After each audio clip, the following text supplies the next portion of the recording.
वो जो लड़की है शहज़ादी, उसकी भाभी की जानब से एक ऐसा रिएक्शन दिया जा रहा था कि वो रो भी रही थी कि आखिर क्यों ऐसा हो गया और आप लोगों ने क्यों तदफीन दोबारा पोस्टमार्टम के लिए दरख्वास्त दी। यानी कि ये ज़िम्मेदारी बनती थी उस लड़के की फ़ैमिली की, और वो ठीक ठाक था, अच्छा कमाता था। तकरीबन जिस रोज़ उसकी डेथ हुई है उसके अकाउंट में 60 से 70 लाख रुपया उसके अकाउंट में था। बिस्मिल्लाहिर्रहमानिर्रहीम, मैं हूँ हारिस भट्टी। 4 जून को दूल्हा और दुल्हन का दुनिया से चले जाना एक ऐसा वाक़या था जिसने कसूर के गांव खड़ेपड़ को, पूरे गांव को सकते में डाल दिया, और पूरे गांव में एक शोक की फ़िज़ा थी कि किस तरह मुमकिन है कि शादी की पहली रात मियाँ बीवी दुनिया से चले जाएं, और जब सुबह 4:30 बजे उनका दरवाज़ा खोला जाए तो उनका दरवाज़ा भी खुला हो। जी, तकरीबन 4 बजे के करीब जो लड़की की बहन थी उसने अपनी बहन को कॉल की कि अपनी बहन को उठाऊं, सुबह 5 बज गए हैं। कॉल्स करते रहे, लेकिन जब कॉल्स का वहाँ पे जवाब मौसूल नहीं हुआ तो 3 घर छोड़ के, यानी कि उस लड़की की जिस घर में शादी हुई थी वो कोई गैर नहीं बल्कि उसके सगा उसका मामू था। अपने मामू के बेटे के साथ उसकी शादी हुई थी। और शादी भी ऐसी धूमधाम से हुई कि पूरे गांव ने देखी, कि पूरे गांव ने वो शादी देखी, धूमधाम से वो शादी की गई। किसी किस्म की कोई रंजिश नहीं थी ख़ानदानों में, दोनों फैमिलीज बड़ी रजामंद थी इस शादी में। लेकिन शादी की पहली रात दोनों मियाँ बीवी की लाशें मिल जाना एक ऐसा वाक़या था कि जिसने पूरे गांव के लोगों को परेशान कर दिया।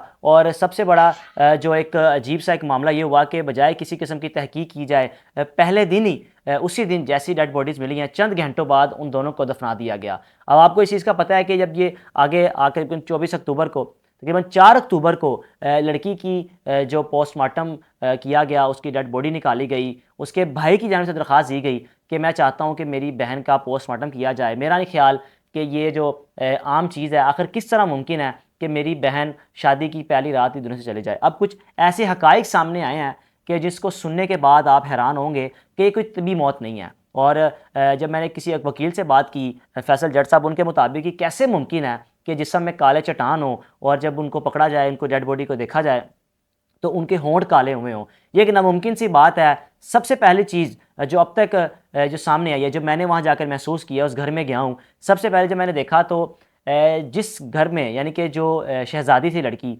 उस घर में उस लड़के की जो उसका जो शोहर था, उसकी बहन की शादी भी यहाँ पर हुई थी। यानी कि आप ये कह सकते हैं कि पंजाबी का लफ्ज़ है वट्टा सट्टा, ये वट्टा सट्टा हुआ था। और लड़की जो कि शहज़ादी की जो भाभी थी वो उसके अपने हस्बैंड की बहन थी। अब मैं जैसे ही उस घर में गया हूँ तो जब उसकी वालदा से बात करने की कोशिश की तो उसकी माँ ने मुझे कहा कि बेटा ज़रा थोड़ा आहिस्ता बात कीजिएगा, ये हमसे लड़ना शुरू कर देगी। यानी कि वो इस किस्म का उनके साथ बिहेव कर रही थी कि आप लोग क्यों इन्वेस्टिगेशन कर रहे हैं, आप लोग क्यों कब्र कुशाई कर रहे हैं। उसको शायद इस चीज़ का खौफ है कि हो सकता है कि कुछ ऐसे हकाइक सामने ना आ जाएं कि मेरे बाप की गिरफ्तारी हो जाए या मेरी वालदा की गिरफ्तारी हो जाए। अब वालदा, मैं आपको बताता चलूँ कि वालदा उस लड़के की सौतेली माँ है जहाँ पर दोनों मियाँ बीवी को दफनाया गया है। साथ ही उस लड़के की वालदा की भी कब्र है जहाँ पर उनको दफनाया गया है। वो जो लड़की है शहज़ादी, उसकी भाभी की जानब से एक ऐसा रिएक्शन दिया जा रहा था कि वो रो भी रही थी कि आखिर क्यों ऐसा हो गया और आप लोगों ने क्यों तदफीन दोबारा पोस्टमार्टम के लिए दरख्वास्त दी। यानी कि ये ज़िम्मेदारी बनती थी उस लड़के की फ़ैमिली की कि अगर वो इस कत्ल में, दोनों के कत्ल में मुलविस नहीं है तो क्यों उन्होंने लड़के का पोस्टमार्टम क्यों नहीं करवाया। और कैसे मुमकिन है कि जब 4:30 बजे दरवाज़ा खोला तो दरवाज़ा खुला हुआ था अंदर से। कैसे मुमकिन है कि शादी की पहली रात हो और दरवाज़ा भी वो खुला छोड़ के सो गए हों।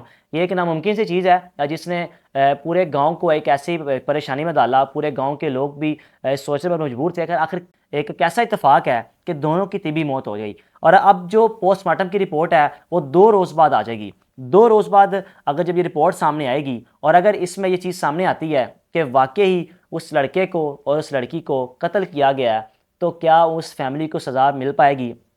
जो हमें वहाँ जाकर मालूम हुआ कि लड़का वो ठीक ठाक था, अच्छा कमाता था। तकरीबन जिस रोज़ उसकी डेथ हुई है उसके अकाउंट में 60 से 70 लाख रुपया उसके अकाउंट में था। आखिर इतने पैसों को देखकर किसी के भी मुंह में पानी आ जाता है। और घर में कोई भी अपना सगा हो तो किसी की नज़र तो रहती है कि इतना अमीर है, क्यों ना इनके साथ कुछ ऐसा किया जाए और पैसों को हड़प कर लिया जाए। बाप बेशक सगा था लेकिन माँ सगी नहीं थी, बेटियाँ उसकी और थीं। और शादी की पहली रात डेड बॉडी का मिल जाना। अब 25 तारीख को पोस्टमार्टम रिपोर्ट सामने आएगी, फिर ही पता चलेगा कि इन दोनों को किसने मारा। मारा तो है ही, तिब्बी मौत कहना ये एक अजीब सी बात है कि आप कह दें कि तिब्बी मौत है, उनके होंठ भी काले हुए हों, यह बात मानने में नहीं आती। उनको कत्ल किया गया। अब कत्ल किसने किया है ये पुलिस की इन्वेस्टिगेशन होगी। और सबसे हैरानकुन चीज़, वहाँ पहुँचकर जब हमने उस इलाके के एसएचओ से रब्ता करने की कोशिश की तो बकौल उसके आप क्यों यहाँ पर आए हैं? ये तो एक आम सा केस है, इस तरह के केसेस होते रहते हैं। यानी कि उस शख्स के लिए मियाँ बीवी का शादी की पहली रात दुनिया से चले जाना एक आम सा केस है।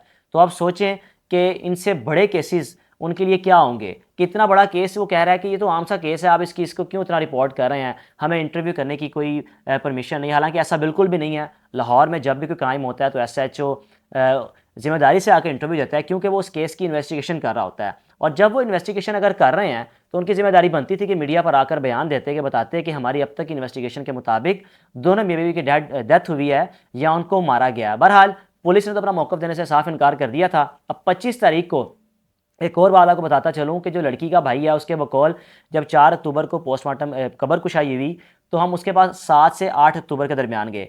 उसके मुताबिक अभी तक जो पुलिस की रिपोर्ट है वो अभी SHO कसूर के पास ही है। यानी कि अब तक लाहौर जहाँ पर पोस्टमार्टम किया जाता है अब तक वहाँ पर डिलीवर हो जानी चाहिए थी, लेकिन मजाल है कि 5-6 दिन के अंदर वो कोई रिपोर्ट उन्होंने भेजी हो। कैसे मुमकिन है कि 3 हफ्तों के अंदर वो एक मेडिकल रिपोर्ट तैयार करेंगे और बताएंगे कि पोस्टमार्टम में क्या क्या हकाइक सामने आया। और उसने इस शुबे का भी इजहार किया कि मुझे डाउट है, मुझे शक है कहीं पुलिस मिल ना जाए या पुलिस की इस रिपोर्ट में रद्द-बदल ना कर दे, और मेरी जिम्मेदारी थी कि मैंने अपनी बहन को उनके कातलों को तलाश करूं, कत्ल किसने किया। और जब डेड बॉडी उन्होंने बकौल उसके यानी कि भाई के, शहजादी के भाई के, जब मेरे कज़न ने देखा तो वैसी ही थी, तकरीबन कोई 4 महीने बाद भी हाथों में लगी हुई मेहंदी। और इतनी खूबसूरत नौजवान लड़की, 17 साल इसकी उम्र हो और घर की सबसे लाडली हो, और शादी की पहले दिन उसका दुनिया से चले जाना ज़ाहिर सी बात है कि इस फैमिली के लिए कितना परेशानी का बाइस होगा। अब 25 को जो रिपोर्ट आएगी आप तक रखेंगे। अपने मेज़बान को इजाज़त दीजिए। अल्लाह हाफ़िज़।